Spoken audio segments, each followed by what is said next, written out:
Welcome back, everybody. I'm Sean LaFlock. I'm here with Scotty Hagness. This is Conversations, Fitness, Wellness, and Longevity. Scott, how goes it?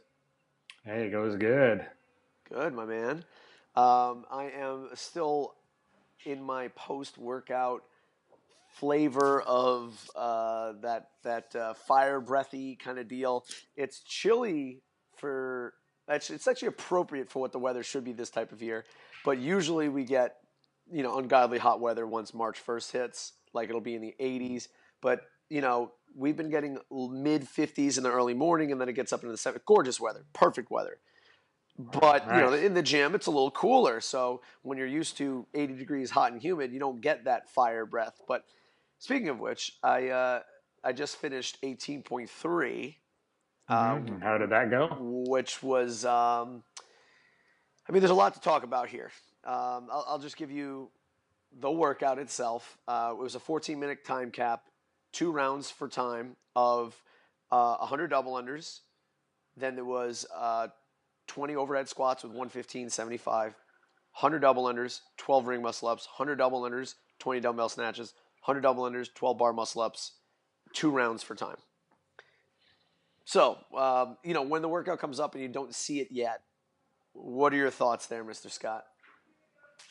You broke up exactly right in the middle of when the workout what When the came out. workout, you hear that comes out as the workout, what is your thoughts on that workout?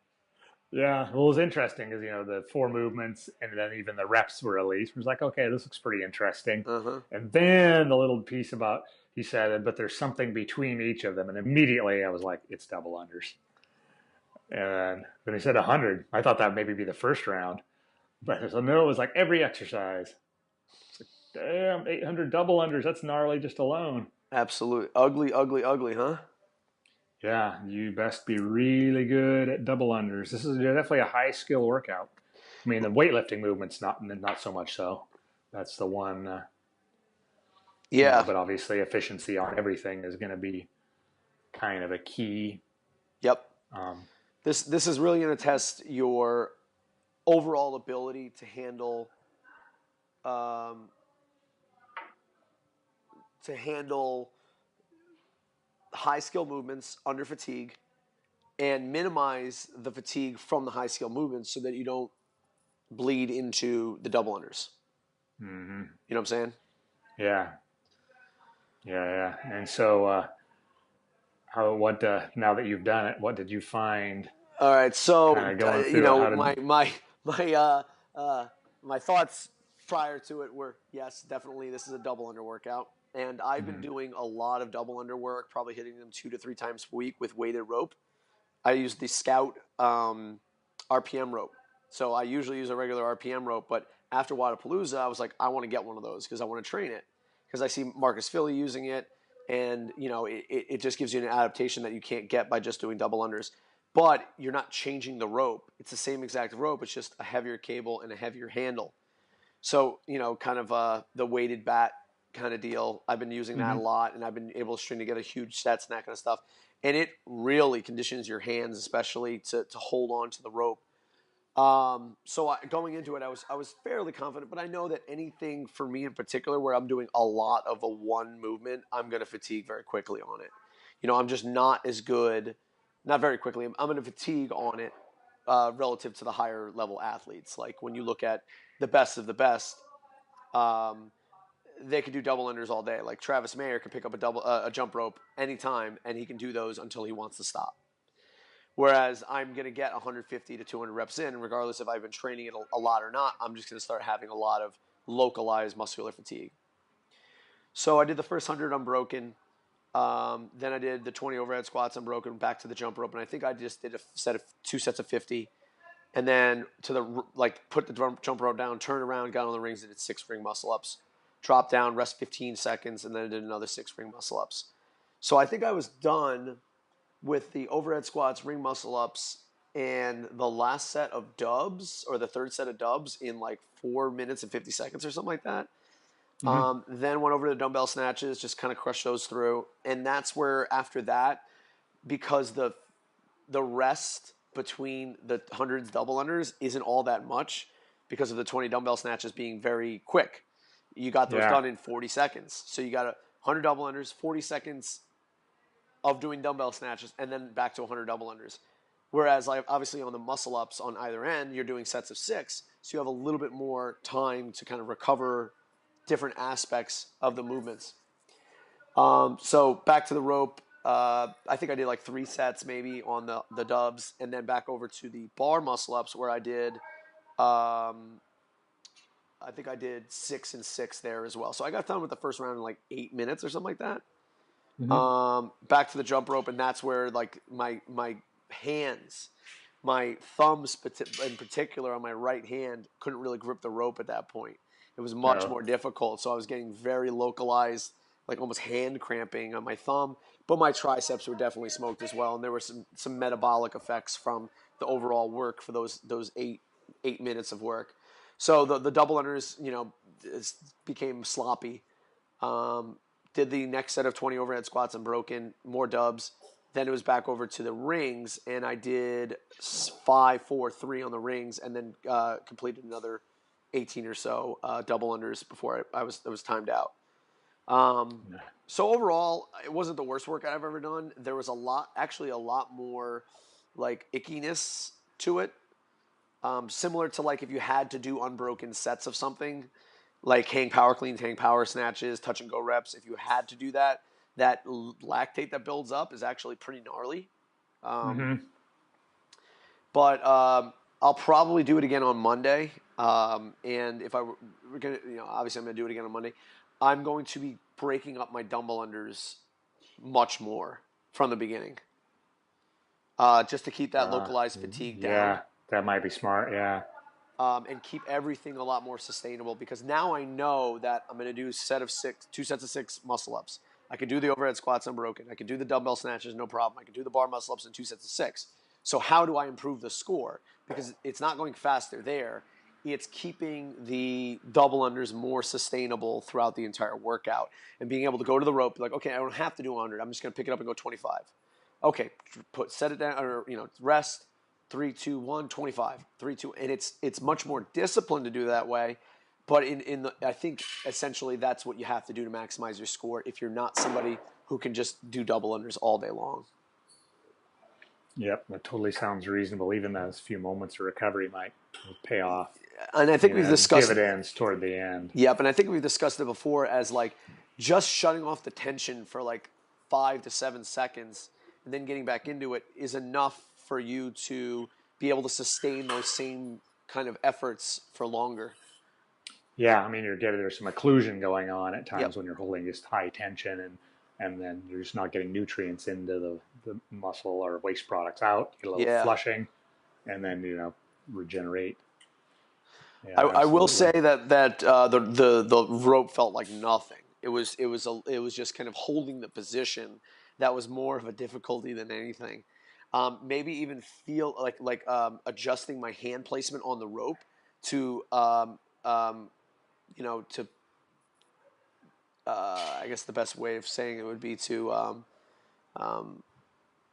account for localized muscular fatigue in the hands and forearms, so you're not using exactly the same muscles throughout the entire workout. Choking up on the grip, moving the hands out, moving the hands in, just to kind of vary things a little bit like you would on push-ups or burpees or something like that. Yeah, totally valuable.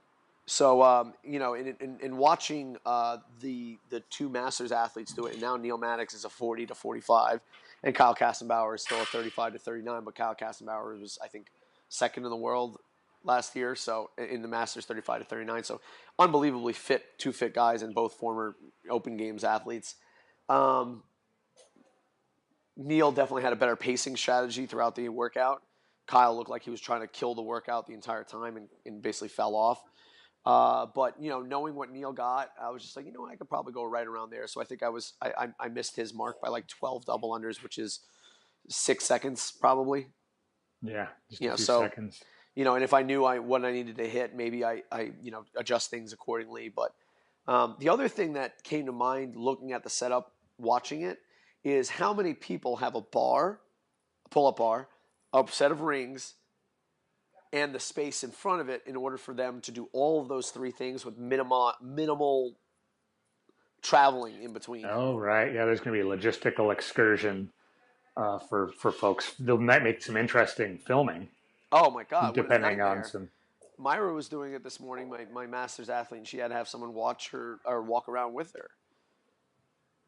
And then the other logistical thing is the variation of ring height. Um, and people are going to scrutinize, and they're going to talk smack about like, oh well, just do it. It's all the same. It's not. It's just not. A 20-foot setup, like if you have 20-foot ceilings and you're dropping rings down, it is not the same as if you have 6-foot straps. It's just not. Oh yeah, strap length definitely matters. Yeah. I think there should be some kind of standardization there.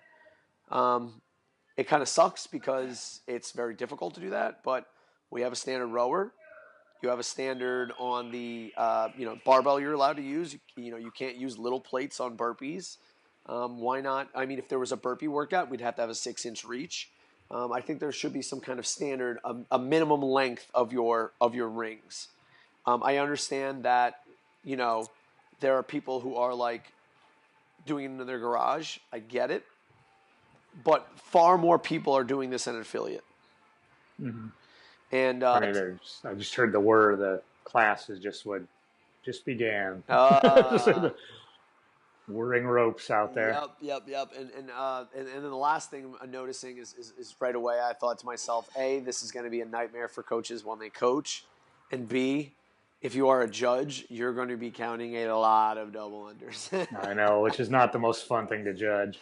Nope, no, it's not. So what are your kind of hearing what I said about the workout and noticing? What are your thoughts?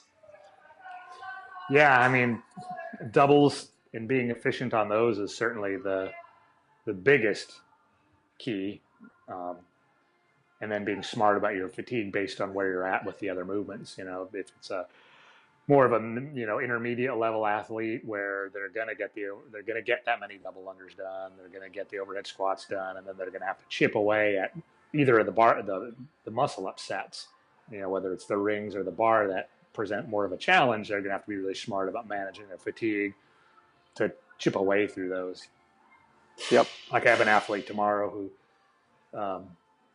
has just recently got her first muscle ups, and then she's gotten a fair number of them, like 3 or 4 any given training session since. I think she's got a shot to get all 12 done with a smart strategy coming in. But it's so different based on where you're at. I have another guy I know that's also kind of an intermediate tier guy.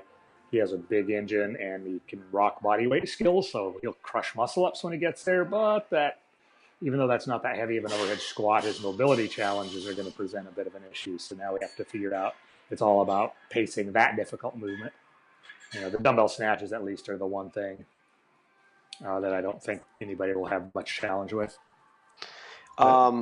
Yeah, I would say that one of the biggest things that I did during my warm-up, and I would recommend anybody doing this, is making sure that thoracic rotation and extension is in good position, because you're just going to minimize the amount of pulling you have to do with your upper body on the ring muscle ups, how much compensation you're going to have to make on the overhead squats, and then finally on the bar muscle ups as well, of being able to get a good solid kip and not have to pull yourself up there, using yourself as, just making sure that your movement is good so that your technique is a little bit better.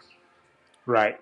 Yeah, really drilling good mechanics and positioning before getting in there. Yeah, make it just generally easier on yourself. And as aerobic warm-up, I think I did 7 minutes. Usually I will do like minute on a bike, rower, skip rope, and run. But I was tinkering around today with 30-30s on the assault bike, progressing like very, very moderate to more intense. So like, let's say I started out at about 54 RPMs for 30 on, 30 off. And then by the end of it, I was up around 70, 72 over 7 intervals. And I kind of felt good. I was like, all right, I'm ready. Because I think sometimes I'll get into too much of a rhythm on the minute stuff. And, this it was just a way to kind of trick my mind into getting ready for the workout. Whereas a lot of the time you're like, I really don't want to, I just want to hit this workout. But you know that your heart rate's just going to spike and you're just going to be in trouble. Right. And Yeah. I think that is definitely something that people need to consider when they're doing this workout, especially if you do 100 double unders unbroken. What's that going to do to your heart rate? Right. You know, Exactly. right Yeah. You out the can't gate. red line right out of the Right gate. out the gate, and then you pick up a barbell and you do 20 overhead squats, and everybody wants to do it unbroken, and you go back to that jump rope, and you're like, wow, this became a bad workout, and I'm only 90 seconds in.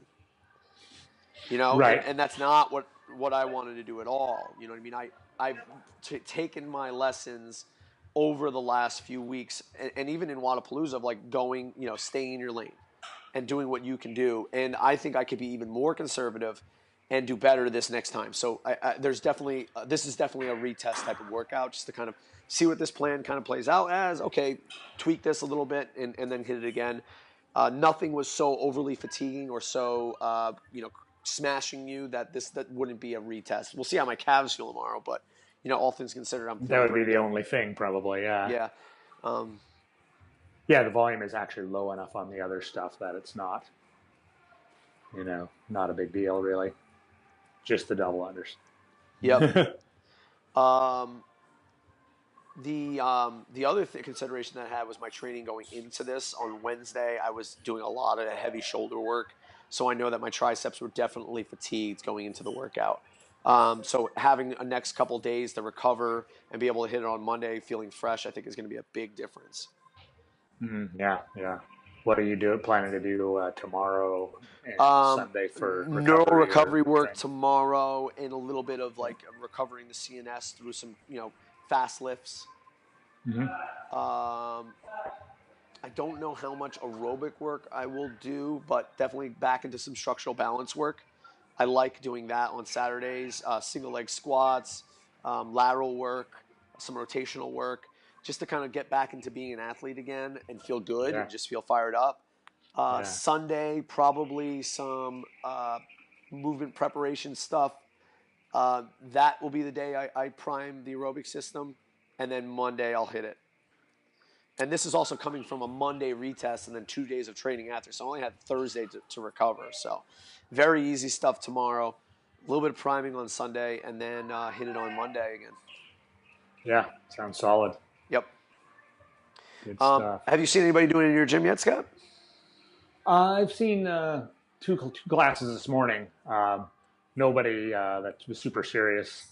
Um, our main group is doing it tomorrow, so I'll get to see the best that we have do it then. But yeah, we saw some people, a bunch of people tried to get through it, the scaled version, which Yep.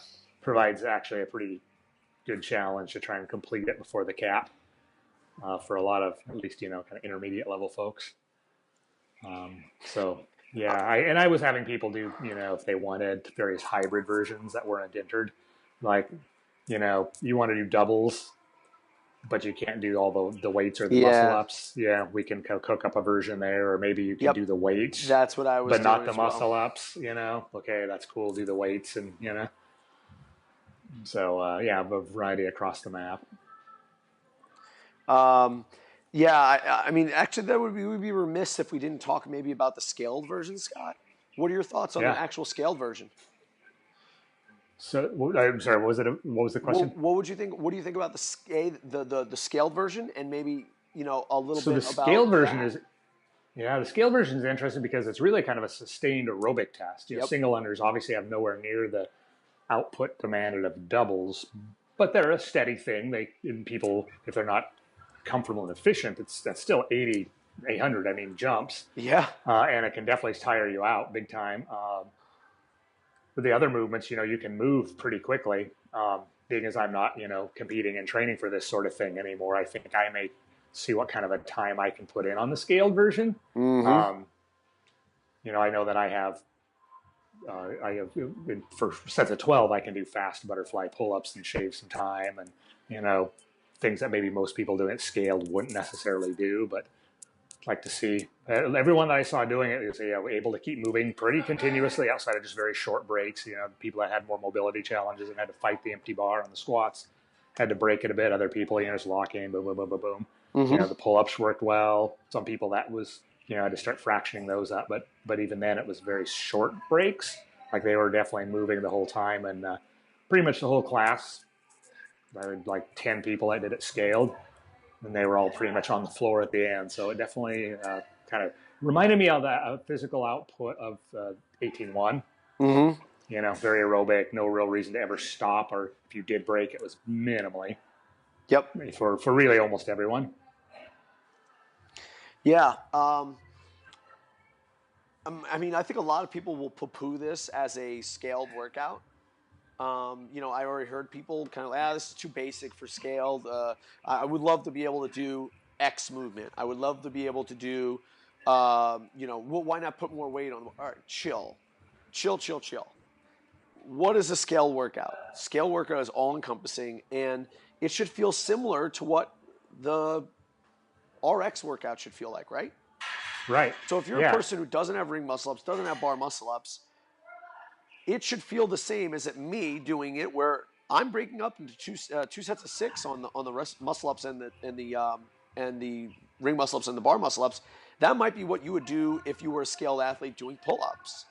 Exactly. Especially if you're not going to break on the single unders, which most people, if you are able to do double unders, but you're choosing to do this scaled, you're probably not breaking. And it's a lot easier to recover on the single unders because you're just hopping. Yeah. So this would feel very similar to a high level CrossFitter in a lot of Yeah. ways. Yep. Yeah. You're going to feel much exactly. Uh, Moving continuously, unbroke. You're going to go unbroken on your overhead squats and your dumbbell snatches, no problem. And you'll probably break your pull-ups, but maybe minimally. Yep. 6 and 6, like you said, or maybe by the last year, be 5, 4, 3, whatever. Yeah. That's basically what I saw. For the most part. Yeah, and I always say, because I intentionally write light workouts, and I say, do not scale up. If it's easy, go faster. Yeah. And, and I always think of this. I saw a video a few years ago of, I can't remember what it was. It was like the world record for 100 single unders, or maybe it was 200 single unders. Uh-huh. And it was this small Chinese woman, and it looked freaking brutal. Like the rope was probably turning at triple under speed. Uh-huh. And she had to hold her body extremely rigid, probably barely able to breathe, so she could basically jackhammer her feet off the ground. So they couldn't gravity. run. You couldn't run. Yeah, you couldn't do like a running man. And you couldn't do a double under. Your feet had to hit once for each turn. Wow. But she made it. The rope went fast, and when she was done, it only took 20, 30 seconds. Yeah, crushed. But she was like crushed. I was like, I mean, you can speed that rope up. Good point. Yeah, speed that fricker up. That rope up and make it a challenging workout.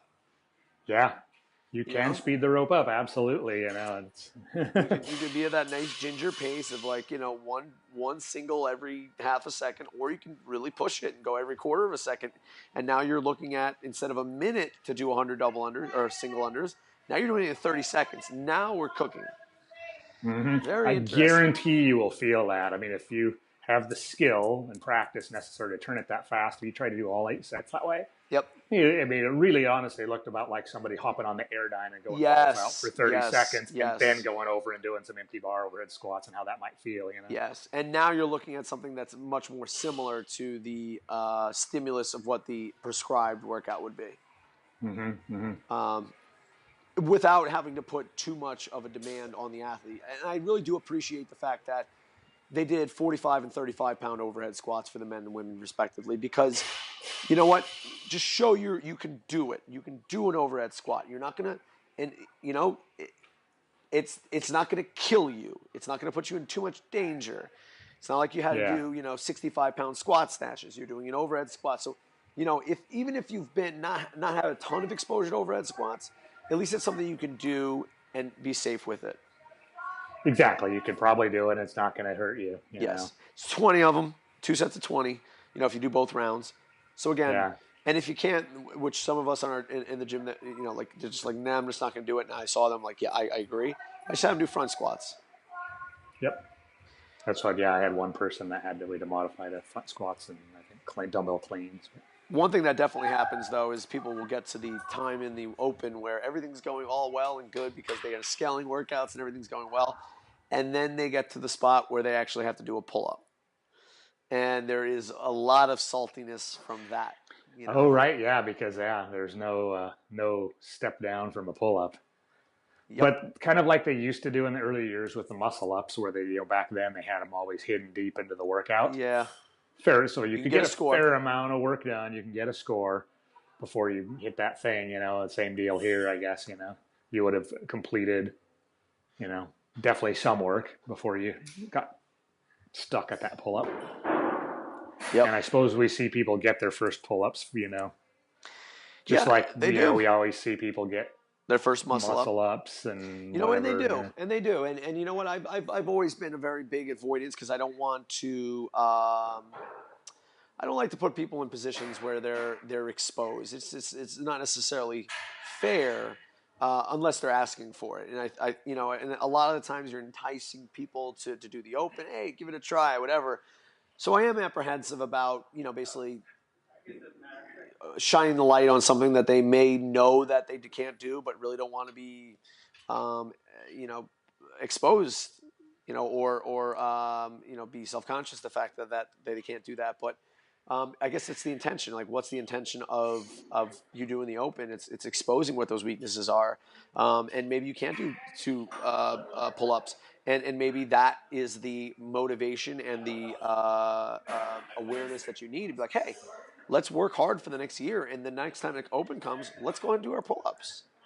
Yeah, You know, yeah. I mean, I certainly am careful to not, try and encourage someone to do poke something I don't think people. that they have. Yeah, you know, Yeah, you kind of measure what their psychology is and their structure. yep, Are they close? Is it realistic? Do they have yes, yes, and I, decent mechanics? And it maybe just isn't there. Because some with pull ups and muscle ups, some of it's just you don't know the feeling if you've never done one yep, before, and the capacity might be there. And sometimes it's a little bit of a prod. These things come along, and that's yeah, the prod it takes to kind of get it done. But yep, at the same, yeah. But if somebody, I think, I know there's no way it's going to happen or it yep, shouldn't happen, and yep, not kind of, let's do some ring rows here, yep. whatever. Jumping pull-ups, ring rows, whatever. They did scale down the pull-ups for the Masters 60 plus, which was cool. I had an athlete who did jumping chest to bar It pull-ups, was and she was jumping chest to bar, right? very Yeah. happy. And the person next to her was doing jumping chest to bar, and then at the end of it, she realized, oh, wait a second, I needed to do pull-ups to get the scale. So her score went from like 9 something to like 200, and everyone Oh was like, yeah. yes. So, Oh but again, wow. it's like you said, it's like, are we? Is bringing the awareness to that thing, whatever movement that it is, does that person have the capacity to do what it is that you're asking them? And is it again, what's the intent? And once you do expose that, it's like, where are you in trying to encourage and then work with that person to get where they want to be, or do they want to be there, or are they just saying, you know what, you can't do them, and who cares? You know what I mean? You're having a good time, and just reaffirm and reestablish what their focus is for this open. Mm-hmm. So, by the way, what was our predictions last week, Scott? Do you remember? I'll have to go back to the video, but did you remember what you might Yeah. have said? Well, I know one thing I did say was that I felt we'd see the dumbbell one more time, and we've seen it now 3 weeks Yes, in a row. So unbelievable. I I know. Are we going to see it all 5 weeks?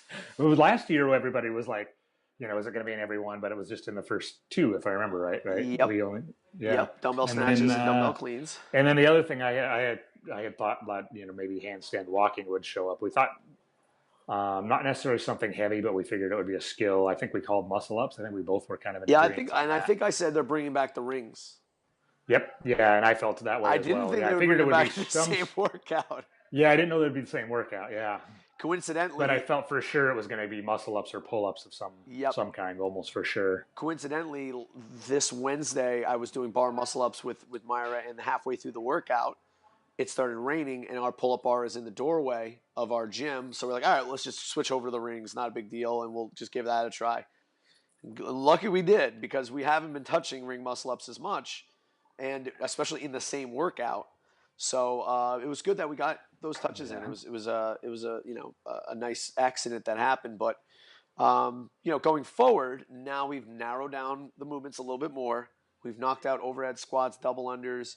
We've knocked out the ring and bar muscle ups, and we knocked off the dumbbell snatches and the overhead squats. So now we're working with thrusters, handstand push-ups, chest to bar pull-ups, and I believe wall balls. Those are perennially the movements that you've seen, movements that Yeah. they haven't shown yet, but they've done before are overhead walking lunges, front rack walking lunges, uh, Box jumps of box some jumps, form. We haven't and seen and those. it's aside from the burpee box jump overs, we haven't seen box jumps in 2 or 3 years. So It's been a while. Yeah. yeah, so that's what we're working with now. Do you have any thoughts or predictions of where it might go going Yeah. Well, going let's forward? see.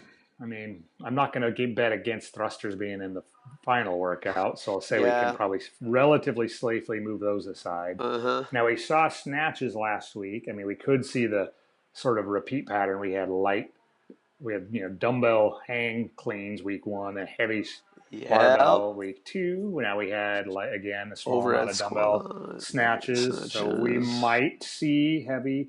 If we're going to see a barbell snatch, whether it's light and lots or heavy and few or whatever, I think it would be next week. And because assuming we're going to see thrusters on week 5, so Yep. it could be some sort of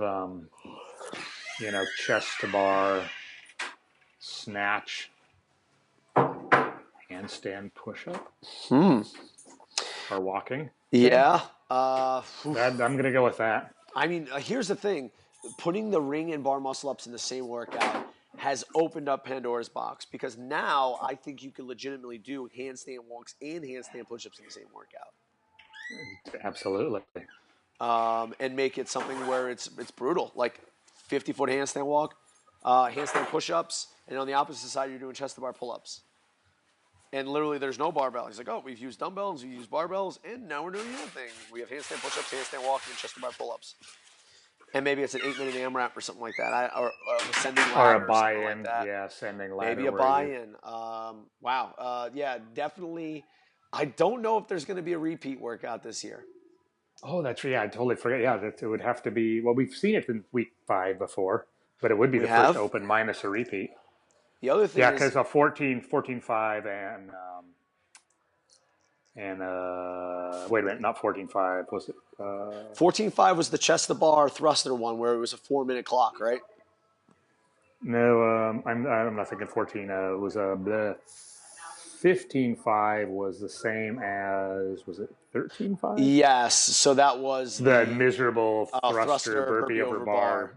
Yeah. So we got rid of the burpee over bar. Theoretically, we have no more burpees, but have we done multiple burpees in an I open thought there was before? one year that burpees showed up like in More WOD 1 and burpees. WOD 5. All right. I mean, so I'm going to say this next week is going to be wall balls. And that'll be my movement. Wall balls.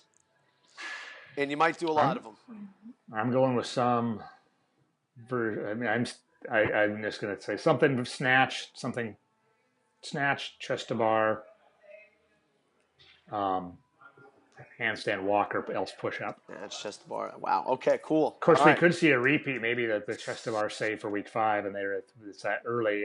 The whatever it was, 11.6.